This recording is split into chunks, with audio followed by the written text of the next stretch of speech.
837 here, Big 550 KTRS. Graham Renz is a policy researcher at the Show Me Institute. Graham, welcome back to Big 550 KTRS. It's a pleasure to be here. Really? Let's talk a little Uber. What's going on with the latest Uber? It's been quiet on that front for a while. What's going on? It has been for a little while. And first of all, happy Thanksgiving. I hope everyone had a good holiday. Yeah. So St. Louis likes to think of itself as a progressive city, especially compared to...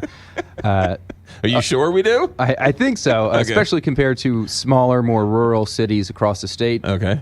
But the city of Springfield, the Queen City, just streamlined its vehicle for higher regulations. Springfield, Missouri. Springfield, Missouri. Right. So made it easier for taxis and for Uber to operate in the town. Okay. Uber started operating there 3 days after they passed the certain city ordinance. But in St. Louis, the Metropolitan Taxi Commission has taken Uber to court, and they've been in limbo there for well over a year now, and Uber still can't operate here in St. Louis. Yeah, so even though it is operating in St. Louis, it's doing so illegally, I guess. In a lot of instances, yes. So it's in the city, it's in the county, it's not in St. Charles County. Not that I know of. No. Yeah, no, because I'm waiting for it to come to St. Charles County. The argument is that Uber will not play by the same regulatory rules as the taxi cabs. So one would say, why doesn't Uber just work the same as the taxi cabs, and they'll let them work how they want to? Well, that's right. I think it's fair for taxis and for companies like Uber to be subject to the same regulations. But that doesn't mean that those regulations should be unnecessary, burdensome, onerous. What happened in Springfield, actually, was that they completely revised the regulations for taxis, and they happened to just include Uber in those in that language there. So the same regulations apply to both taxis and Uber in Springfield with this recent ordinance, but the regulations are streamlined, they're made less burdensome. Right. I certainly understand with this 21st century economy and how there's an old economy and a new economy and regulations being what they are.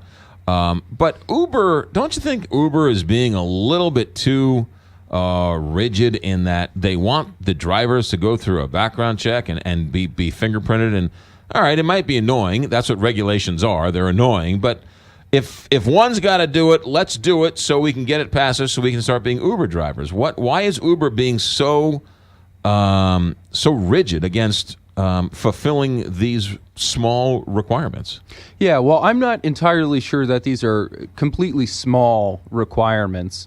Adding these regulatory steps simply puts another barrier in front of people who want to earn a flexible income. Right. And I think when we look at regulations and we look at the kind of company Uber is, we should make it easier for folks to get part-time jobs, but we can also let consumers decide what level of risk they want to take, right? If in Austin, for instance, the city council had a similar spat with Uber, and what they did was that they had levels of background checks for drivers, and consumers could know if a driver had a fingerprint background check or not.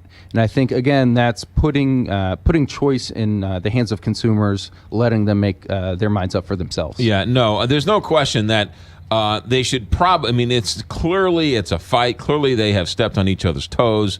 Clearly they don't like each other. But at some point you got to come together and have one set of rules for everybody. Yeah, I think that's right. I think that's the best way to move forward. But unfortunately, in St. Louis, I think the big issue is just trying to squash competition. We have taxi companies and regulators who haven't pushed for a streamlined, unified regulatory code. What they've done is try to stamp out competition. There are actually two recent lawsuits, federal lawsuits, Milwaukee and Chicago, where taxi drivers tried to sue Uber for property damages for taking a dent, putting a dent in taxi drivers' profits. Right. So, and of course, the federal judge said, no, you can't try to stamp out competition because they stole your profits, right?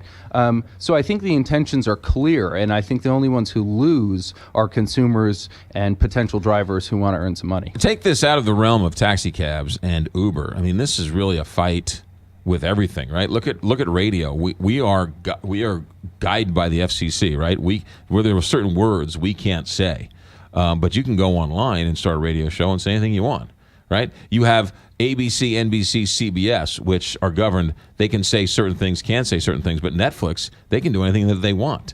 They can show as much nudity, as much curse words, as whatever, and there's no regulation. And so you're putting one at an unfair advantage versus the other. And so as we go forward in this great experiment, regulations and how we regulate going forward is going to be a major issue.